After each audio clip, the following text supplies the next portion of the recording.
There was a time when masculinity meant something raw, primal, and unshakable. A man's worth wasn't measured by how agreeable he was or how well he could fit into a system, but by how firm he stood when the world pushed against him. But somewhere along the way, modern culture clipped his claws, muted his voice, and taught him that strength must be softened to be accepted. Today, most men are not raised to lead, confront, or assert their value. They're trained subtly but powerfully to apologize for having boundaries, to smile when they should be roaring, and to shrink themselves to avoid discomfort. This is not evolution. It's domestication. From an early age, boys are taught that conformity is the price of approval. They're told to raise their hand before speaking, to avoid toxic behavior by suppressing their natural impulses, and to seek harmony even when it costs them self-respect. Over time, these lessons become internalized beliefs. If I speak up, I'll cause trouble. If I disagree, I'll be rejected. If I say no, I'll be seen as difficult. And so a generation of men grows into adulthood thinking that emotional restraint is weakness, that assertiveness is aggression, and that their worth must be validated externally. The result, a silent crisis. Men who are constantly overlooked in conversations, passed over in relationships, dismissed in the workplace, not because they lack intelligence or talent, but because they no longer project the energy of someone who demands to be respected. Machiavelli observed this centuries ago. Strong individuals gradually become obedient creatures, begging for approval instead of commanding it. This isn't just a social issue, it's a spiritual one. When a man loses his instinct to protect his own dignity, he becomes a shell of what he could be. He over-explains, he over-apologizes, he negotiates his self-worth like it's up for debate. And worst of all, he teaches others that he's willing to be disrespected as long as it means avoiding conflict. But here's the truth. The world does not reward men who are merely good. It rewards men who are grounded, who know their worth before anyone tells them, who can hold silence like a weapon and presence like a crown. The domesticated man may be tolerated, but he is rarely respected. And deep down, he knows it. That's why so many feel invisible, because they've been trained to make themselves small in a world that only notices those who take up space. The antidote isn't rage or rebellion. It's remembrance. To remember that your strength isn't toxic, it's vital. To reclaim what society tried to soften, because real masculinity isn't loud or aggressive. It's the silent, unwavering refusal to betray yourself just to be accepted. And the moment you stop asking for permission to exist, the world begins to take you seriously. There is a reason why some men walk into a room and immediately command attention, while others, despite trying so hard, remain invisible. It's not the volume of their voice, the designer suit they wear, or the charisma they attempt to project. It's something deeper, an invisible current, an unspoken tension, an ancient presence. It is the energy of a man who has not been tamed. A man who walks like the room belongs to him because he doesn't need it to. In every man lies a dormant instinct, what Machiavelli and others have called the predatory essence. Not in the violent or brutal sense, but in the spiritual sense of awareness, precision, calm, control, and territorial dominance. This instinct has been buried beneath decades of social conditioning, but it never disappeared. It waits.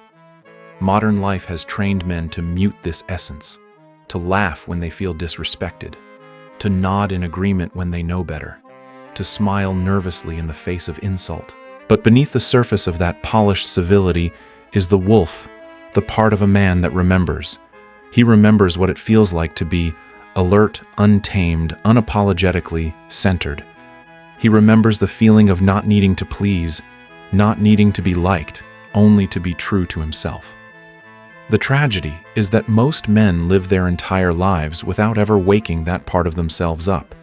They live as spectators of their own existence, wondering why others get the respect, the attention, the authority, while they remain in the background.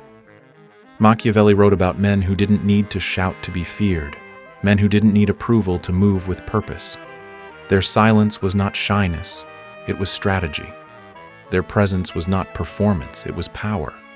This kind of dominance cannot be faked. It's the result of a man reconnecting with the internal compass that modern society tried to erase. And when it surfaces, it doesn't look like aggression.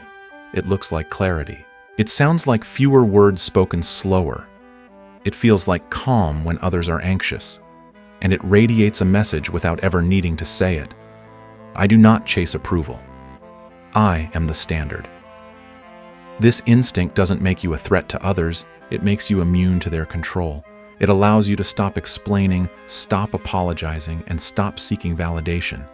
It is the stillness in your gaze, the certainty in your movement, and the space you take up without effort. And the moment you stop negotiating your self-worth with the world adjusts. The predator doesn't bark like a desperate dog he doesn't need to. He sees everything. He reacts to little. And when he moves, everyone feels it. The only question is, are you ready to wake him up? Because the world doesn't need more nice men. It needs more men who remember who they are. Real authority doesn't come from shouting louder, puffing your chest, or performing dominance like a role in a cheap play. It comes from something quieter and far more dangerous. True assertiveness isn't visible in theatrics or threats. It lies in restraint, in timing, in how little you feel the need to prove. In a world obsessed with appearances, many confuse performance with power. But the man who must constantly declare, explain, or demand respect is already admitting he doesn't have it. Assertiveness is psychological. It's a frequency you transmit, not a script you memorize. And the more deeply rooted it is inside you, the less you have to show it. This is what Machiavelli observed. Some men walk into a room and use elaborate gestures, flattery, and calculated charm to gain relevance. Others enter silently, say little, and yet the entire room adjusts around them. What's the difference? One is performing, the other is present. One is negotiating his worth with the environment, the other embodies it. This kind of authority cannot be faked, and it certainly cannot be taught in a motivational seminar. It is cultivated through disciplined self-knowledge and a refusal to abandon your center even under pressure. Think about how many times you've explained a simple decision just to avoid judgment. How often have you added, "I could be wrong," or "maybe it's just me," to dilute your opinion? That isn't humility. It's conditioning, the result of years spent in environments that taught you to seek consensus instead of conviction. But here's the truth: when you feel the urge to justify, apologize, or over-explain, you're already handing away your power. And people can feel it. Authority begins where explanation ends. The strongest men are often the quietest in the room, not because they lack opinions, but because they don't trade their convictions for comfort. They speak when necessary, and their words carry weight precisely because they are few. They don't raise their voice, they raise their presence. And that presence is rooted in one truth: I don't need you to agree with me for me to stand firm. That's what psychological assertiveness looks like.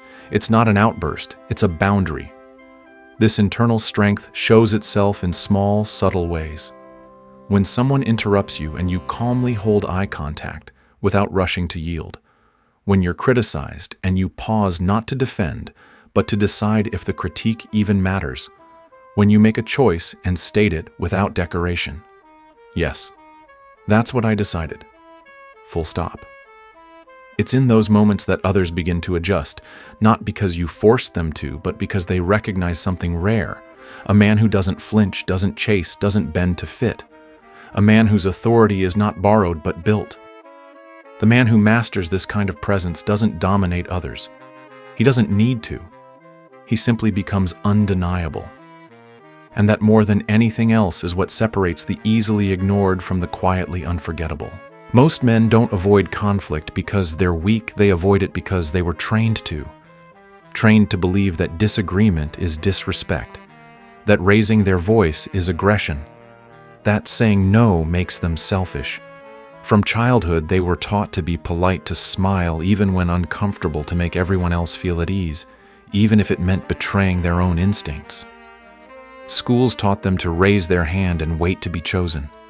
Families taught them that harmony matters more than honesty. And workplaces taught them that their place on the ladder depends on how well they avoid rocking the boat. Over time, these lessons sink in, and by adulthood, Many men no longer know the difference between keeping the peace and surrendering their dignity. Conflict in this view isn't seen as a tool for truth or growth, it's seen as a threat. And so they flinch, they shrink, they explain, apologize, compromise. But Machiavelli saw clearly a man who avoids all confrontation doesn't preserve peace. He sacrifices respect. He becomes easy to overlook, easy to interrupt, easy to silence. Because whether they admit it or not, people subconsciously test boundaries. And when they find someone who never pushes back, they assume one of two things: he's either afraid or he's irrelevant. The tragedy is that most men rationalize this surrender. They tell themselves, it's not worth the argument. Or, maybe I explained it poorly. Or worse, if I react, they'll think I'm difficult. But these are not mature responses. They're survival strategies rooted in years of psychological programming. The modern man isn't soft because he chooses peace. He's soft because he's been conditioned to think that firmness is failure, that assertiveness is arrogance, that being unmoved is being unkind. And so he molds himself into something more palatable, agreeable, likable, forgettable. But here's the truth: conflict is not the enemy. In fact, handled correctly, it's the birthplace of respect. When you calmly call out being interrupted, you're not being hostile. You're showing that your words matter. When you assert a boundary without apology, you're not being rude, you're teaching people how to treat you. The discomfort that arises from conflict isn't a sign that something is wrong. It's often a sign that something real is finally being said. This isn't about being confrontational for the sake of pride. It's about reclaiming your right to occupy space verbally, emotionally, physically, without guilt. The world needs fewer men afraid of tension and more men who understand its value. Because when you fear conflict, you avoid the very moments that would define you. You miss the chance to be seen, to be heard, to be respected. And slowly, you disappear, not because the world rejected you, but because you chose comfort over courage. Every time you let disrespect slide to keep things smooth, you teach others how little resistance to expect from you. But the moment you stop fearing tension and start embracing it with calm, grounded certainty, you stop being easy to ignore. You become a man who matters. Reclaiming your masculine power isn't a one-time revelation. It's a war of small, invisible battles fought every single day. Not in public arenas, but in the quiet decisions you make when no one is watching. The real transformation doesn't come from shouting affirmations or consuming endless self-help content. It comes from noticing the subtle ways you've been programmed to submit and choosing deliberately to unlearn them. The path back to inner power is not about external aggression. It's about internal discipline, the ability to rewire your reflexes, challenge your conditioning, and refuse to live on autopilot. Every time you hold your tongue when you should have spoken up, every time you over-explain a simple choice, every time you apologize for simply existing, you reinforce the chain society placed on your masculinity. Machiavelli understood this psychological war deeply, that the truly powerful man doesn't rise through passion, but through strategic self-governance. The domesticated man thinks he needs permission to draw a boundary. The sovereign man draws it once clearly and enforces it without needing approval. This isn't about being rude, it's about being rooted. It's about realizing that your time, your energy, your voice don't require public validation. When you decline a social invitation, "I won't be attending" is enough. No justifications, no softening, no guilt. That's one battle won. And these battles add up. When you resist the urge to explain yourself to someone who hasn't earned your trust, that's another win. When you process criticism without becoming defensive, when you listen without shrinking, when you speak without disclaimers like, "Maybe it's just me," you're training your nervous system to hold its own. You're not just changing behavior, you're changing identity. You stop performing civility to be liked, and you start embodying strength that doesn't need to be performed at all. But the world resists this transformation. Those who once benefited from your passivity will push back. They'll say you've changed. They'll say you're cold, selfish, distant. Good. That means it's working. A man who breaks free from domestication doesn't become cruel. He becomes unavailable for manipulation. His kindness becomes a choice, not a compulsion. His patience has limits. His attention must be earned. And his silence, it carries more weight than 1,000 apologies. This kind of inner revolution is not loud, flashy, or immediate. It's built quietly through the erosion of your need to be understood, liked, or accepted. The man you were trained to be polite, agreeable, ever smiling is slowly dismantled, not with violence, but with clarity. You stop flinching in conversations. You start speaking less but meaning more. And perhaps most importantly, you stop living to be digestible to everyone else. Because power isn't gained through domination, it's gained through the refusal to betray yourself. And that kind of self-loyalty, it can't be taught. It must be earned every day in silence by choosing yourself over comfort. There's a dangerous illusion that has infected modern leadership, this idea that to lead effectively, you must be loved. That to earn loyalty, you must be liked. But history, as Machiavelli and countless examples have shown, tells a very different story. Being respected matters more than being loved. Love is emotional. Love is unstable. Love fades when things get difficult. But respect, real respect, endures. It's not based on how likable you are, but how dependable, decisive, and grounded you remain under pressure.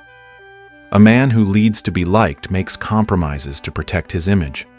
A man who leads with respect makes hard decisions because he knows that admiration is earned not by appeasing others, but by doing what must be done, even when it's unpopular. Take Seneca, the Roman philosopher, a man revered for his intellect and stoicism, but when faced with death, he folded without resistance. He obeyed, not because he lacked resources or options, but because he had spent his life cultivating virtue in theory, not in action. He was loved by many, but in the end he was dismissed by power and remembered not as a fighter but as a servant of convenience. Contrast that with Cicero, another thinker who faced tyranny with defiance. He challenged the rising dictator not with armies, but with truth. And though it cost him his life, he died with honor, not compliance. One was loved and forgotten. The other was feared and remembered. The same holds true in modern life. Men who constantly seek approval end up making emotional decisions. They say yes when they should say no. They accommodate disrespect to maintain peace. They trade conviction for comfort. And eventually the people they try so hard to please no longer respect them. Because deep down we all know if someone needs to be liked, they can be manipulated. But the man who can be disliked and remain immovable, he's dangerous in the best way. That's what leaders like Francesco Sforza understood. He didn't care about winning hearts. He focused on protecting trade routes, stabilizing law, growing Milan into one of Italy's most powerful cities. Many hated him, but they could not ignore him. His rule wasn't defined by how many people smiled in his presence. It was defined by the fact that even his enemies admitted his strength. That's the mark of real leadership. And it applies not only to politics or history, but to your own life, your relationships, your work, your self-respect. You can't be both everyone's friend and a true leader. Trying to be liked by all weakens. Your stance dilutes your message and turns your boundaries into suggestions. But when you prioritize being respected, even at the cost of comfort, you create space for real influence. You earn trust by standing firm, not by blending in. In the end, you must choose be loved temporarily or be respected permanently. One is fragile, the other is legendary. Authority doesn't scream, it doesn't explain itself, and it never begs for approval. True authority is quiet, deliberate, and unmistakably present. In a world that constantly pressures you to be liked to justify your actions and to soften your convictions, the man who resists that pressure becomes unforgettable. Not because he's aggressive, but because he's centered. Machiavelli understood that the most powerful individuals in history didn't rise by pleasing everyone, they rose by being unshakable. The wolf doesn't bark to be taken seriously. He doesn't announce his dominance. He simply moves with calm precision, and the entire environment adapts to him. Why? Because the power is not in what he says, it's in what he withholds. Today, men are taught to overexpress, to fill every silence, to explain every decision, in hopes of not being misunderstood. But this constant need to be seen as agreeable, is exactly what dilutes their presence. When you over-explain, what you're really saying is, please understand me. Please approve of me. Please don't judge me. That's not authority. That's performance. And the harsh truth is, people don't respect performers. They observe them. They may even be entertained, but they don't follow them. They don't fear disappointing them, because deep down they know this man needs my acceptance to stand tall. But the man who speaks less and means more, who doesn't try to win everyone over, that man becomes magnetic. He's not mysterious because he's hiding anything. He's mysterious because he doesn't depend on your validation to exist. He answers a question with a sentence. He says no without padding it. He makes decisions and moves forward. And if you disagree, that's fine. He's not here to convince you. He's here to lead himself. That's what makes people stop, adjust their tone, rethink their approach when they're around him. Because they sense something rare, a man who doesn't need consensus to feel whole. This kind of internal sovereignty can't be faked. It's built through years of choosing stillness over reaction, clarity over approval, and truth over performance. It's the man who gets interrupted mid-sentence and doesn't raise his voice but pauses, makes eye contact, and reclaims his space with silence. That silence isn't empty. It's heavy. It communicates more than words ever could. It says, you don't get to decide how I value myself. And that's what makes true authority so powerful. It doesn't ask for respect, it commands it by never needing it to feel valid. Approval is fragile. It can be taken away in a moment. But when your identity is no longer tied to what others think, you become immune to their games. You stop chasing the applause. You stop softening your edges. And the more you trust your own stance, the more others begin to adjust around you, not because you demanded it, but because they can feel this man doesn't flinch. Transformation is not a moment of inspiration. It's an execution, a psychological death. To become a man who commands respect, you must first kill the version of yourself that was trained to survive by pleasing others. That version of you, the obedient, smiling, over-explaining man, was useful once. He helped you avoid conflict, fit in, and feel accepted. But now he's in your way. That version of you was not built for leadership. He was built to be tolerated. To truly evolve, you have to look him in the eyes and decide, do I keep protecting this domesticated version of myself, or do I let him go and resurrect the part of me that was never afraid to take up space? Machiavelli knew this internal war better than anyone. He saw that men who try to preserve their public image, men who want to be agreeable to all, are ultimately discarded when their usefulness fades. Why? Because no one respects a man who still seeks permission to be himself. The dog within the man who wags his tail for scraps of validation must die for the wolf to emerge. And that death doesn't happen in a single act. It happens in moments. When you say no without guilt. When you draw a boundary without explaining. When you stop smiling just to ease the tension in the room. Each of those acts is a blade cutting through the leash society put around your neck. This is not a call for aggression. It's a call for ownership. You don't become the wolf by barking louder. You become the wolf by refusing to be trained. That means speaking less and meaning more. That means letting go of the need to explain your choices to people who haven't earned that access. It means making peace with being misunderstood, because the man who can't be misunderstood will never be respected. He'll always be pandering, performing, apologizing for his own instincts. The domesticated man is rewarded with temporary comfort. But the wild man, the one who reclaims his natural authority, is rewarded with freedom. And yes, freedom comes with rejection. It comes with resistance. The people who once benefited from your compliance will push back. They'll call you cold, arrogant, detached. Let them. That discomfort they feel. That's what it feels like when they lose access to the version of you they could manipulate. It means your transformation is working. But with that freedom comes responsibility. The wolf doesn't use his power to dominate, but to protect. He doesn't speak often, but when he does, people listen. He doesn't seek revenge, but he never tolerates disrespect twice. You don't need to roar to be dangerous.